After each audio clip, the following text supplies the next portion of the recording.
On the final night of the Republican National Convention, Donald Trump accepts nomination while detailing assassination attempt and outlining promises for a second term. NBC's Hallie Jackson gives us the recap.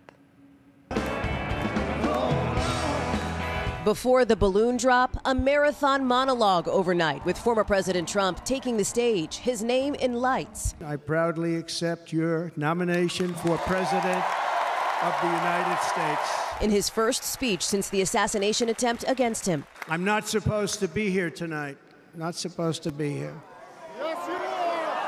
Yes, you are. Mr. Trump, his ears still bandaged, recounting the moment he was shot Saturday in Pennsylvania, surrounded by images from that day, tears streaming down the faces of some in the crowd. When I heard a loud whizzing sound and felt something hit me really, really hard on my right ear. There was blood pouring everywhere, and yet, in a certain way, I felt very safe because I had God on my side.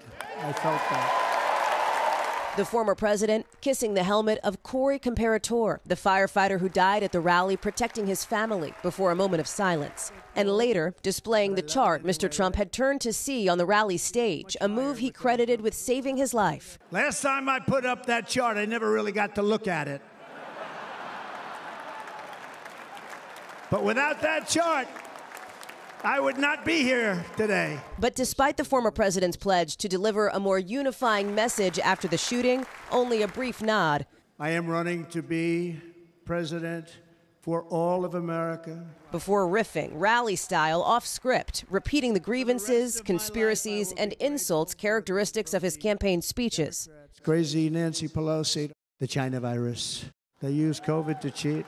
Mr. Trump, in the longest convention speech ever, issuing ominous warnings. Under the current administration, we are indeed a nation in decline. Repeating his election fraud lies and slamming Democrats, though notably only mentioning President Biden by name briefly. If you took the 10 worst presidents in the history of the United States, they will not have done the damage that Biden has done. Mr. Trump's family joining him on the convention's final night, including former First Lady Melania Trump appearing for the first time this week, as well as Ivanka Trump and Jared Kushner, both former senior White House advisors who have stepped out of politics since. Eric Trump, in his own speech, hitting his father's familiar themes. The greatest retribution will be our success. The night appearing aimed at firing up the GOP base and boosting turnout among loyalists. Conservative firebrand Tucker Carlson on stage, as was Kid Rock. Say bye, bye. Along with brawlers like UFC head Dana White and the WWE's Hulk Hogan. Let Trumpomania run wild, brother. Let Trumpomania rule again. Let Trumpomania make America great again.